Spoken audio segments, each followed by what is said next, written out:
एक रोज कमलेश शर्मा छत पर जाती है तो कुछ बहुत बुरा बदबू देने लगता है। बदबू देख करके परेशान हो जाती है और अपने लड़के को पुकारती है, लेकिन उसके लड़के का कहीं अता पता नहीं होता। इसके बाद अपने पति को फ़ोन करती है, जो घर से किसी काम से बाहर गए होते हैं। पति कहते हैं कि किसी की मदद लो और देखो कि कहाँ से बदबू आ रही है। कमलेश बगल से एक लड़के को बुलाती है और देखना शुरू करती है और छत पर जाती है। एक नीला ड्रम पड़ा होता है।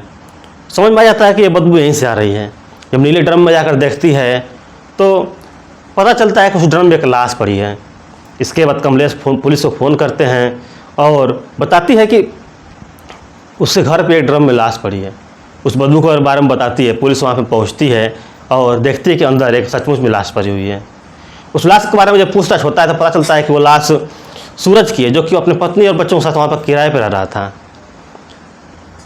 इसके बाद पुलिस उस केस के बारे में छानबीन करना शुरू करती है तो ये खबर सोशल मीडिया पर सुर्खियों में आ जाती है कि नीला ड्रम फिर से रिटर्न हो गया है। जैसे मेरठ में मुस्कान ने अपने पति की हत्या की थी अपने प्रेमी संग मिलकर, वैसे ही यहाँ भी लक्ष्मी ने अपने प्रेमी संग मिलकर अपने पति सूरज की हत्या कर दी और नीले ड्रम में पैक करके फरार हो गई है। ये खबर सोशल मीडिया पर सुर्खियों में आ जाती है। जगह जगह लोग उसका चर्चा करने लगते हैं कि नीले ड्रम फिर से रिटर्न हो गया है। इसके बाद जो इस कहानी की सच्चाई निकल कर सामने आती है उसे जानेंगे हम इस वीडियो में। तो दोस्तों वीडियो में लास्ट तक बने रहें। नमस्कार दोस्तों, ये सच्ची कहानी है राजस्थान खैरथल तिजारा की, जहां एक थाना लगता है किशनगंज बास। इसी थाना के अंतर्गत एक एरिया है आदर्श कॉलोनी। आदर्श कॉलोनी में ही एक घर है जिसमें एक 60 साल की महिला जिसका नाम कमलेश शर्मा होता है रहती है। कमलेश शर्मा को अपने घर में काफ़ी देर तक कुछ बहुत बुरी चीज़ की बदबू आ रही थी, जिससे वो काफ़ी परेशान थी। और इस बदबू से सिर्फ वही नहीं बल्कि अगल बगल के लोग भी परेशान थे कि आखिर इतना तेज़ बदबू कहाँ से आ रही है, जो कि बहुत ही बुरी होती है। अपने बड़े लड़के को घर में आवाज़ लगाती है, इधर उधर खोजती है, लेकिन उसका कहीं पता नहीं लगता। तब अपने पति को फ़ोन करती है, जो कि किसी काम से घर से बाहर गए होते हैं।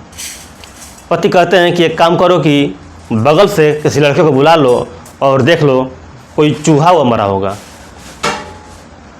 कमलेश शर्मा ऐसा ही करती है, बगल से एक लड़के को बुलाती है और छत पर जाती है तो पता चलता है कि छत में ड्रम में लाश पड़ी है। इसके बाद 112 नंबर पे फ़ोन करके कंट्रोल रूम में बताया जाता है कि इस जगह पे इस तरह का माहौल है। पुलिस को पूरा वहाँ का पता दिया जाता है, जिससे पुलिस वहाँ पहुँचती है और बगल के एक व्यक्ति को लेकर के, जिसका नाम संजीत होता है, उस घर में पहुँच जाती है।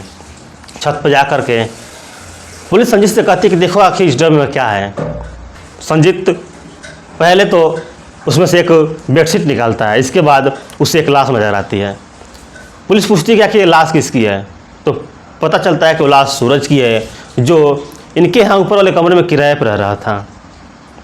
इस केस की छानबीन होना शुरू होता है और सूरज के बारे में पता लगाने पे पता चलता है कि उसका नाम हंसराज है और वो उत्तर प्रदेश के ज़िला शाहजहाँपुर का रहने वाला है। इसके बाद सूरज के घर वालों को इसके बारे में खबर दी जाती है। जैसे ही खबर मिलती है तो सूरज की माँ उर्मिला देवी, बहन विमला और भाई गौतम और एक व्यक्ति और जो कि गांव से होते हैं, वहाँ बस से तत्काल वहाँ पहुँचते हैं। वहाँ पहुँचते हैं तो कहते हैं कि सूरज की लाश मिली है, इसकी पत्नी और बच्चे कहाँ हैं, जो कि 3 बच्चे हैं। एक 8 साल का बच्चा है, एक 6 साल की बच्ची है, एक 1 साल की बच्ची है, वो कहाँ है। पुलिस उनके बारे में जानकर चौंक जाती है कि आखिर वो कहाँ है।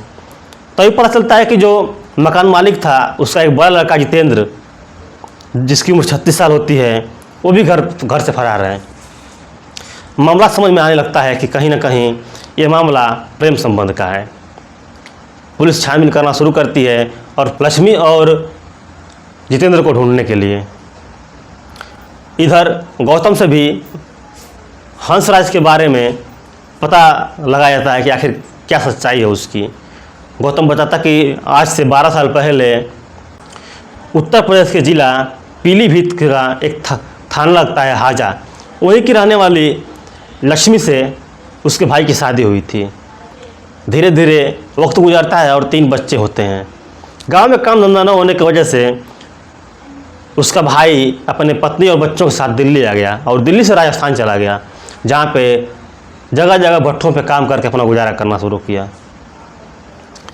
इसी रक्षाबंधन पे वो गांव आने वाला था लेकिन नहीं आया, और आज उसकी एक खबर आई है कि वो दुनिया छोड़ कर चला गया है। पुलिस जानकारी जुटाने की कोशिश कर रही थी और इधर लक्ष्मी और जितेंद्र के बारे में कुछ भी पता नहीं चल पा रहा था।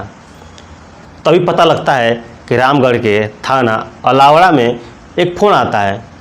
वहाँ पे एक भट्ठे पे काम करने वाला मुनीम होता है जिसका नाम समय सिंह होता है। फ़ोन करके बताता है कि आज मैंने जो एक न्यूज़ देखी थी कि एक पत्नी ने अपने प्रेमी संग मिलकर पति को ड्रम में पैक कर दिया है, वो 3 बच्चों के साथ फरार है। वैसे ही एक व्यक्ति आए थे जो कि एक आदमी था जिसकी उम्र 36 साल के आसपास लग रही थी, एक महिला थी और 3 बच्चे थे। यहाँ काम मांगने के लिए आए थे। जैसे ही मैंने उनसे आधार कार्ड मांगा तो वो वहाँ से फरार हो गए। पुलिस को जानकारी मिलते ही वहाँ पे घेराव शुरू किया और मोटरसाइकिल में भागते हुए जितेंद्र को लक्ष्मी के साथ पकड़ लिया। इसके बाद पकड़ कर थाने लाते हैं। थाने लाकर पूछा जाता है कि आखिर तुमने हंसराज को क्यों मारा। तब जो कहानी निकल कर सामने आती है, इसे आप जानकर हैरान रह जाएंगे। लक्ष्मी बताती है कि वो अपने पति के साथ जिस भट्टे पे काम करने आए थे उसी भट्टे पे जितेंद्र मुनीम था। वहाँ काम करते करते पता लगता है कि जितेंद्र की एक पत्नी थी जो आज से 14 साल पहले पोछा लगाते वक्त करंट लगने से मौत हो गई थी। इसके बाद जितेंद्र पड़ोस की एक महिला के संग 4 सालों तक लिव इन रिलेशन में रहा था। इधर जितेंद्र की नज़र जब हंसराज की पत्नी पर पड़ती है तो वो उसको हासिल करना चाहता है और इसी वजह से जितेंद्र हंसराज को शराब पिलाने लगता है। साथ ही हंसराज की पत्नी का ज़रूरतें भी पूरी करने लगता है। हंसराज की पत्नी जो लक्ष्मी होती है इंस्टाग्राम पर रील बनाने का काम करती है, उसका ये शौक़ होता है। साथ ही हंसराज के बच्चों का एडमिशन भी करा देता है ताकि वो स्कूल चले जाया करें। धीरे धीरे वक्त ऐसा आता है कि हंसराज शराब का आदी हो जाता है, नशे में रहने लगता है और इधर जितेंद्र हंसराज की पत्नी लक्ष्मी के साथ अफेयर शुरू कर देता है। धीरे धीरे ऐसे ही करते हुए वक्त कटता है और जून का समय आता है, जहाँ पे जून, जुलाई, अगस्त इन मौसमों में, बरसात के मौसमों में ईंट भट्ठों का काम बंद हो जाता है। तो जितेंद्र हंसराज से कहता है कि यहाँ पे रह के क्या करोगे, गांव जाओगे तो कोई फ़ायदा नहीं, चलो मेरे घर चलो, मैं वहीं पे काम दिला दूंगा, वहीं पे रहना। जितेंद्र का प्लान सक्सेस हो जाता है और हंसराज अपने पत्नी के साथ जितेंद्र के घर आ जाता है। जितेंद्र अपने घर पे आकर अपने घर के बने हुए ऊपर एक कमरा होता है जिसको 1500 रुपये किराए पे दे देता है। अब हंसराज को एक कहीं काम दिला जाता है और घर पे लक्ष्मी अकेली होती है, जिसका पूरा फ़ायदा उठाते हुए जितेंद्र उसके साथ अफेयर जारी रखता है। धीरे धीरे ऐसे ही वक्त काटते हुए अगस्त का समय आता है और अगस्त में रक्षाबंधन पे गांव जाने का प्लान बनाता है हंसराज। लेकिन तभी उसे पता लगता है कि पत्नी का अफेयर, उसका अफेयर जितेंद्र के साथ चल रहा है। उससे अपनी पत्नी से पूछताछ करना शुरू करता है लेकिन कुछ बताने को राज़ी नहीं होती। शराब के नशे में अपनी पत्नी को मारता है, अपने बच्चों को मारता है और इसी से तंग आकर लक्ष्मी जितेंद्र के साथ मिलकर एक प्लान बनाती है और प्लान के तहत लक्ष्मी जितेंद्र की माँ से एक ड्रम मांग कर लाती है, जहाँ पे कई सारे ड्रम होते हैं और जितेंद्र की माँ कमलेश से कहती है कि पानी रखने के लिए काफ़ी दिक्कत हो रही है, एक ड्रम अगर ले सकता हूँ तो बताइए।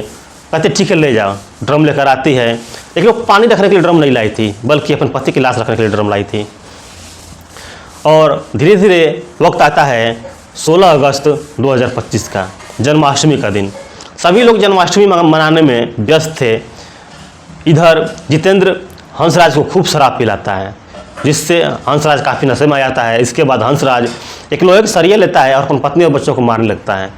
मौका देखकर हंसराज की पत्नी लक्ष्मी हंसराज को गिरा देती है और उसका पैर पकड़ लेती है और जितेंद्र हंसराज का गला दबाकर उसे मार देता है।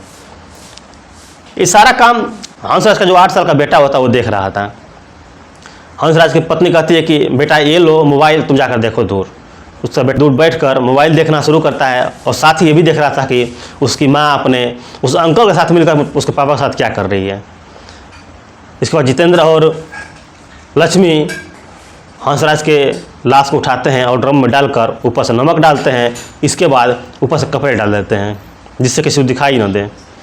इन लोगों को लग रहा था कि नमक डालने से उसकी लाश गल जाएगी, किसी को पता ही नहीं चलेगा। वक्त गुजरता है, लाश से बदबू आने लगता है। मौका देखकर जितेंद्र अपने मोटरसाइकिल पे लक्ष्मी और लक्ष्मी के बच्चों को बैठाता है और वहाँ से लेकर फरार हो जाता है। जहाँ से उसको जब गिरफ्तार किया जाता है तो सारी कहानी सब निकल कर सामने आती है। तो दोस्तों, ये रही एक रिटर्न नीले ड्रम की कहानी। अगर आपको पसंद आई हो तो वीडियो को लाइक कर दीजिएगा, साथ ही चैनल को सब्सक्राइब कर लीजिएगा। मिलते हैं अगले वीडियो में एक नई कहानी साथ में। तब तक के लिए जय हिंद।